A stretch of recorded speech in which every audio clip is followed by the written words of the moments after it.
এই গাড়িটাও অনেক আগেকার। এটা হলো মোটামুটি ধারণা করা হচ্ছে আজ থেকে প্রায় 20-30 বছর আগে এই গাড়িগুলো ব্যবহার করা হতো। গাড়ির ভিতরটা দেখতে পাচ্ছেন, অনেক পুরাতন মডেলের একটা গাড়ি। পাবনার ফরিদপুরের এই জায়গাকে বলা হয় ফরিদপুর পৌরসভা। তো এইখানেই আসলে আমি এখন যেখানে দাঁড়িয়ে আছি এটা একসময় ছিল জমিদার বাড়ি। এইখানে কোনো এক সময় কোনো এক জমিদার এখানে থাকতেন। এখানে শুধু আছে তার কিছু স্মৃতিচারণ, কিছু বিল্ডিং আর কিছু নিদর্শনসমূহ, যেগুলো হয়তো আমি আপনাদেরকে সম্পূর্ণ দেখাতে পারবো। আর কিছু এখন নেই, যেগুলো এখন ভেঙে নতুন বিল্ডিং করা হয়েছে। এখানেও এক সময় কোনো এক বিল্ডিং ছিল, যেটা হয়তো বা পরবর্তীতে সংস্কার করে গভর্নমেন্ট এখানে ভূমি অফিস এবং অন্যান্য অফিসসমূহ দিয়ে রেখেছে। তো এই ঘর দিয়ে এক সময় জমিদার যাওয়া আসা করতেন। দেখতেই পাচ্ছেন বিল্ডিংয়ের যে কাঠামো এখনও পুরাতন। ঘুরতে ঘুরতে চলে আসলাম একটা পুরাতন ভবনের সামনে। দেয়ালের গা বেয়ে বেয়ে গাছ পুরো ভবনে ছড়িয়ে পড়েছে। ভবনের ভিতরে প্রবেশ করার পর দেখলাম ভিতরে অনেক কিছুই আজ প্রায় ধ্বংস। অবাক লাগলো, বাহিরে অনেক গরম থাকা সত্ত্বেও ভিতরে হিম শীতল। এমন হওয়ার কারণ কি ঠিক বুঝতে পারলাম না। আপনাদের কারোর জানা থাকলে কমেন্টস করে জানাবেন। ভিতরে অনেক অন্ধকার আর সাপের প্রকোপ থাকার কারণে আমায় ভিতরে প্রবেশ করতে নিষেধ করা হলো। প্রথমে দেখে যে কারোর মনেই হতে পারে এটি আসলে একটি মন্দির, কিন্তু না, আসলে এটি হাওয়া ভবন।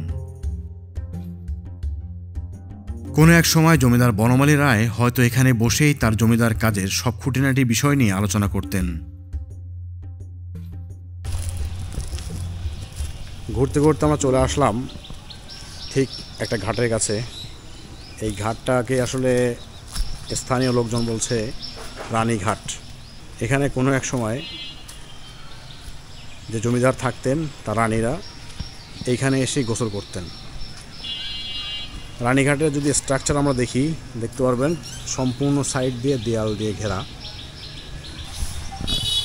হাঁটতে হাঁটতে আমরা আরও একটি ভবন দেখতে পেলাম। এই ভবনের পাশেই আছে উপজেলা পরিষদ হল রুম। তো এখানে যখন আমি হাঁটছিলাম রাস্তার পাশ দিয়ে অনেকগুলো গাছ দেখতে পাচ্ছিলাম।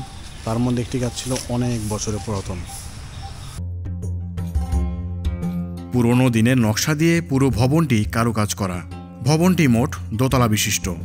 সে সময়ে দোতলা ভবন বানানোর চিন্তা আর নিখুঁত কারুকাজ করার ভাবনা আসলেই মুগ্ধ করার মতন। জমিদার হলের পাশেই একটি বড় পুকুর খনন করা আছে।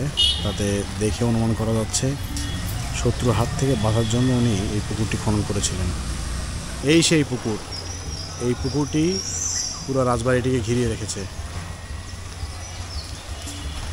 এখান দিয়ে একসময় হয়তো রাস্তা ছিল না, প্রয়োজনের খাতিরে মানুষ পরবর্তীতে এটিকে রাস্তা বানিয়ে নিয়েছে। তো রাজবাড়ি ঘুরে দেখা শেষ। আমি এখন দাঁড়িয়ে আছি রাস্তার সামনে এবং পুকুরের পাশে একটি জায়গায়।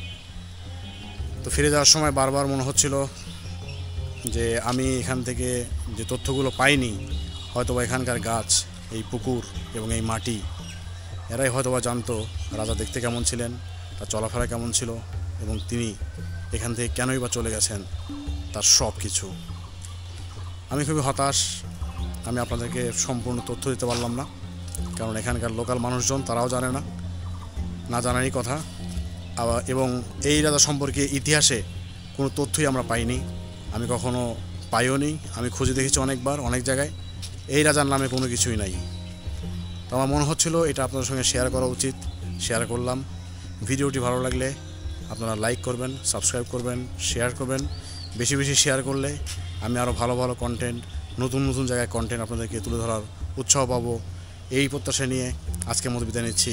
আল্লাহ হাফেজ, আসসালামু আলাইকুম। আমার চ্যানেলের প্রতিটি ভিডিও আপনাদের জন্যই বানানো, তাই চ্যানেলটি সাবস্ক্রাইব করবেন এবং বেশি বেশি শেয়ার করে সবার মাঝে ছড়িয়ে দিন।